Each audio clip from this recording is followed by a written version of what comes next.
We had already closed a closed sign swinging in the storm, a diner forgotten by the highway, but that night, when 12 truckers were stranded in the snow, what would one woman's kindness unleash?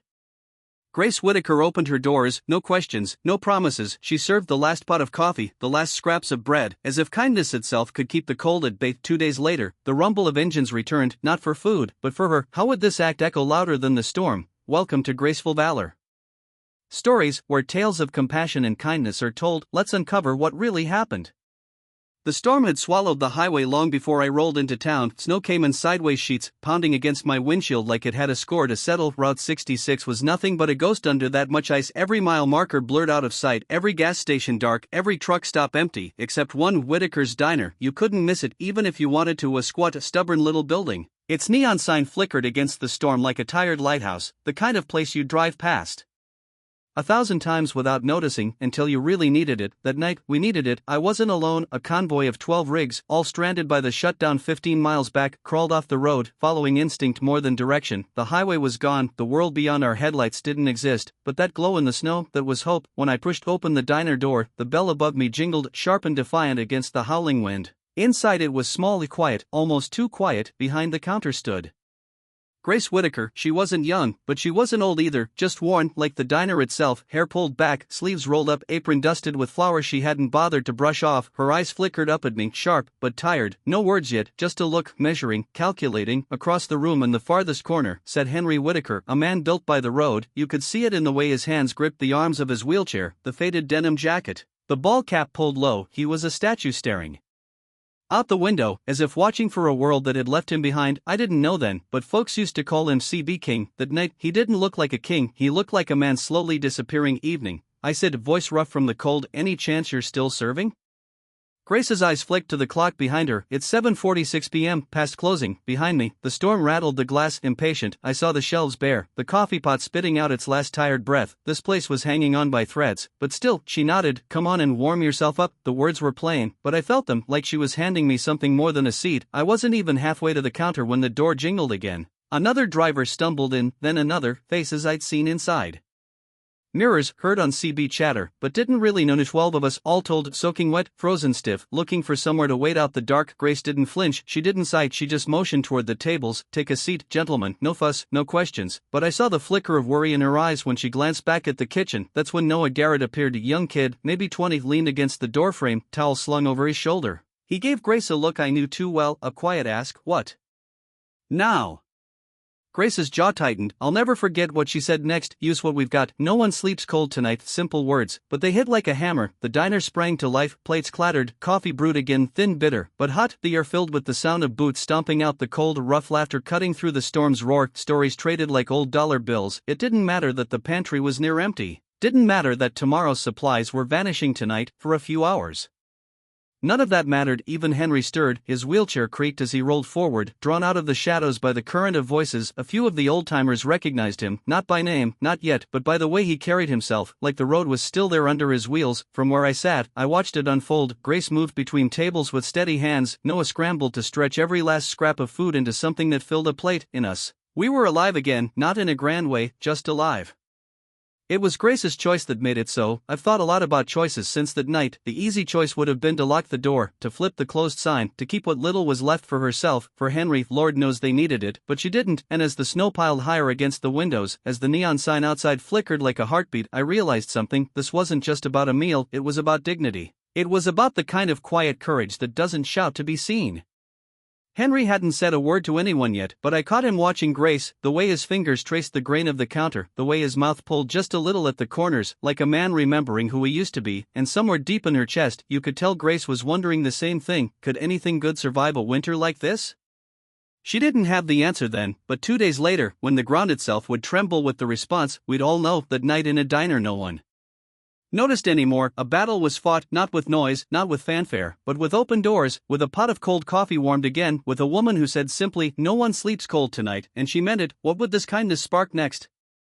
The hours passed slow, like molasses in winter. Outside, the storm raged on, but inside Whitaker's diner, something was shifting, something subtle. You wouldn't notice it if you weren't paying attention, but I was. The place was alive again, not with crowds, not with money, but with something older, something warmer. We, the stranded, had settled into a rhythm. Boots kicked off under booths, jackets draped over chairs, coffee cups refilled more times than anyone counted. The bell above the door stopped ringing. We weren't coming or going, we were staying. It wasn't much, grilled cheese from the last of the bread, soup scraped from the bottom of the pot, but it was enough. Tommy Harlan, always the loud one, was halfway through a story about a runaway cow on Route 40 when it happened. A voice cut through his laughter. You, it said, it low gravelly, pointing from across the room. We all turned. It was Frankie Delgado, big man, snow still crusted in his beard, making him look like he'd been carved out of the storm itself, but he wasn't looking at Tommy, he was staring at Henry Whitaker. Ain't you CB King?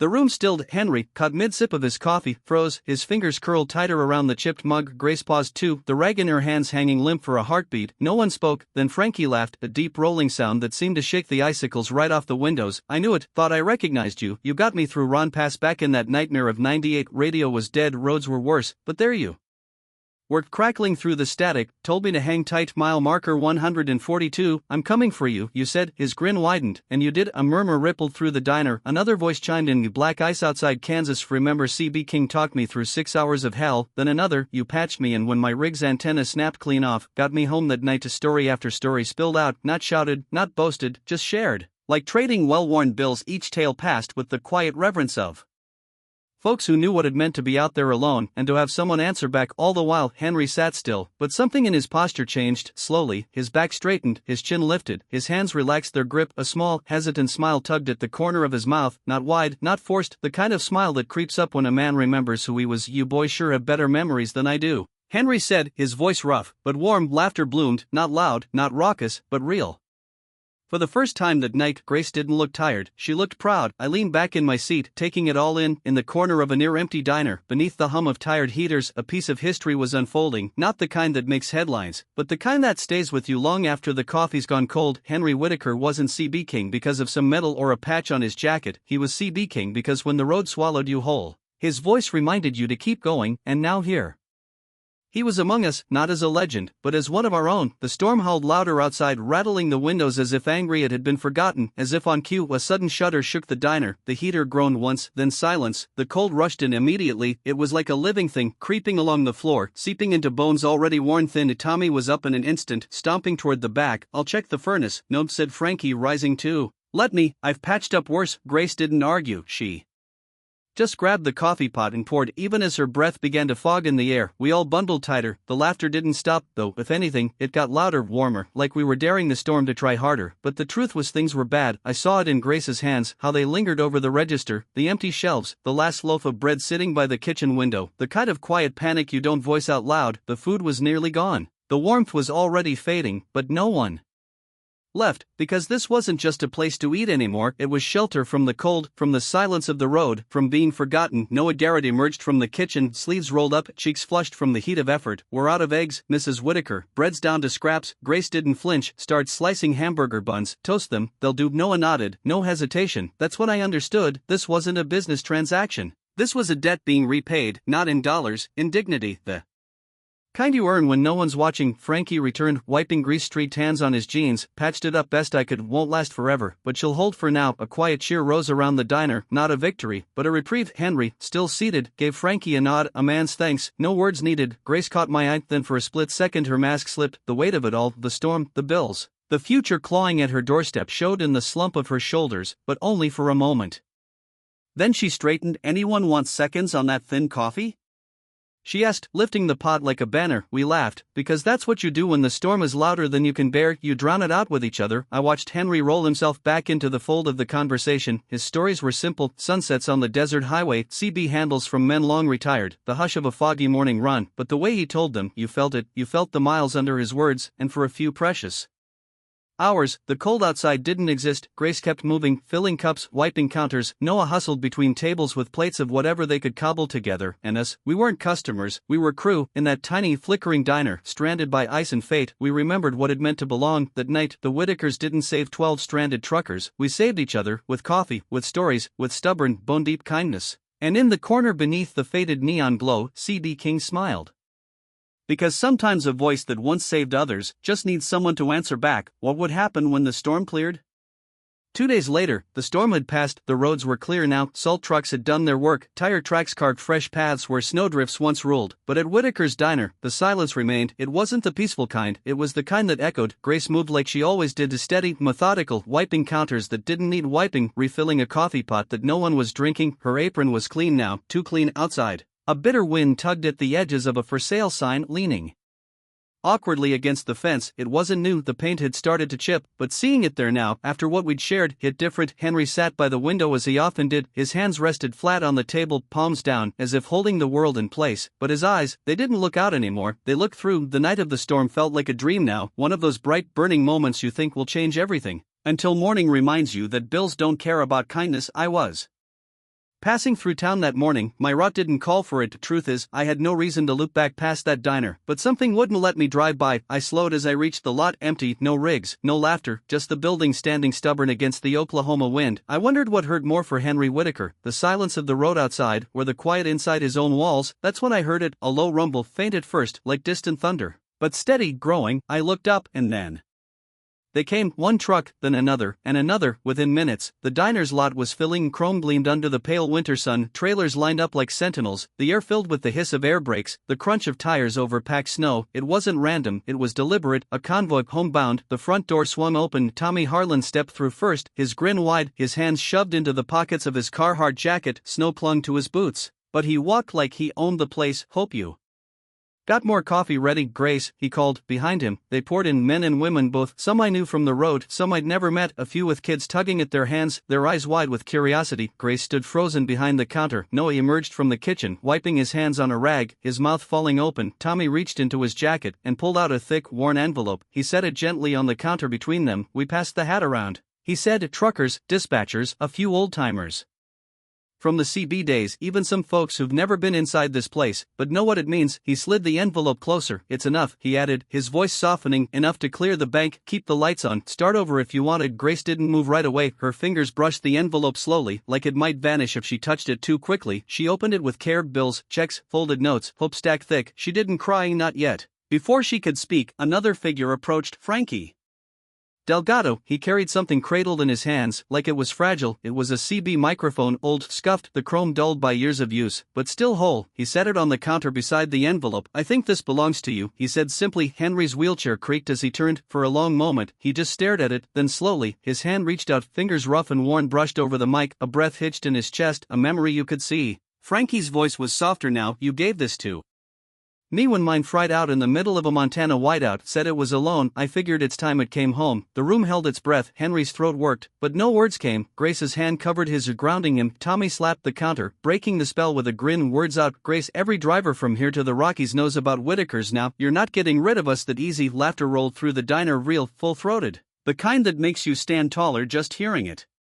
Noah shook his head in disbelief. The kid looked like he'd just witnessed something holy. Outside, the for sale sign stayed where it was, snow drifting up around its base, but inside, the fight had changed. Henry turned the old CB mic over in his hands, slowly, reverently. I watched him. The weight of it wasn't in the metal, it was in what it meant, a life spent keeping others safe, a voice that had pulled strangers through storms, and here now, those strangers had found their way back, not out of obligation, but out of respect. Grace finally spoke. You didn't have to do this. Tommy chuckled. Maybe, but you didn't have to open your doors that night either. Funny how that works. I felt something crack and heal inside me all at once, because I'd been guilty too, of thinking this life, this community, was fading, that the code we used to live by, service, honor, looking out for your own, was getting lost in the noise. But here it was, alive, breathing, louder than any storm. Henry looked up, then, his eyes found mine. Across the diner, he didn't say a word, he didn't need to. I was one of the lucky ones. Once upon a time, a greenhorn lost in a Utah canyon, saved by a calm voice crackling through static. Hang tight, driver, I'm coming for you. That voice brought me home, and now, we were here to bring him back. The convoy didn't leave that day. We stayed, we filled the booths, swapped stories, passed the coffee pot like a communion cup outside. The trucks lined the lot like a silver shield inside. Henry's smile returned, slow but certain, and I, Ryan Mallister, sat in the corner booth, bearing witness, because sometimes in this life, you don't need a headline to mark history. Sometimes all it takes is a diner's light still glowing, a CB mic finding its way home, and a community remembering that no one gets left behind.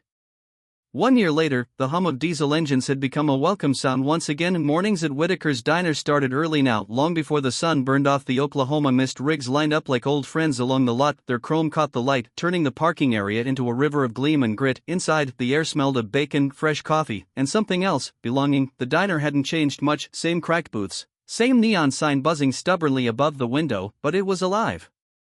In a way no fresh paint could ever create. That morning, Henry Whitaker didn't sit by the window like he used to. No, he was front and center now, perched behind the counter, his wheelchair steady, his hands busy adjusting the knobs of an old CB radio mounted right next to the register. The same mic Frankie Delgado returned to him that day, rewired, reborn. Breaker, he'd say, voice rich with the gravel of miles, you're passing Whitaker's. You best stop for pie, and more often than not, they did. Grace moved through the diner like a woman who'd found her second wind, same apron, same flour-dusted hands, but her smile came easier now, softer. She didn't just serve coffee, she listened, she remembered, she made you feel like the next page in a long, beautiful story. Noah still worked the grill, a little older, a little wiser. He flipped pancakes with a rhythm born of pride, not just paychecks. As for me, well, I still passed through when the route allowed. I wasn't family, not by blood, but in this place, that never mattered. That morning, I sat in my usual booth, corner seat, good view of the counter, watching as Henry guided a young driver, nervous, fresh off his first solo haul, through the best back roads to dodge an accident up north. It was a small thing, but I knew better. That kid would remember this moment for the rest of his life, because sometimes a steady voice from behind a counter is all it takes to keep a man on the road. The world outside kept changing.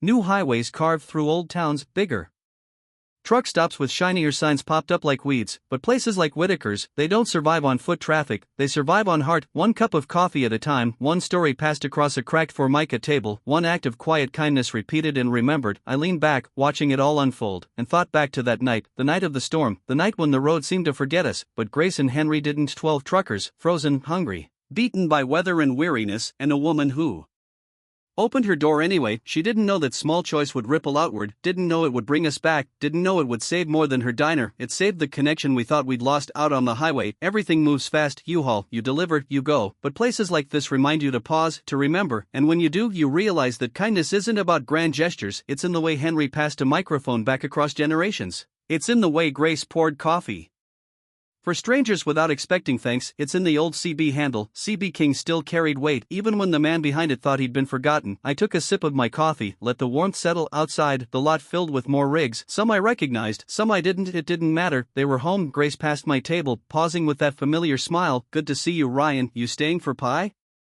I smiled back, wouldn't miss it. As she walked away, I watched Henry lean into the CB again. Breaker, Jack Rabbit, you passing through or you stopping in?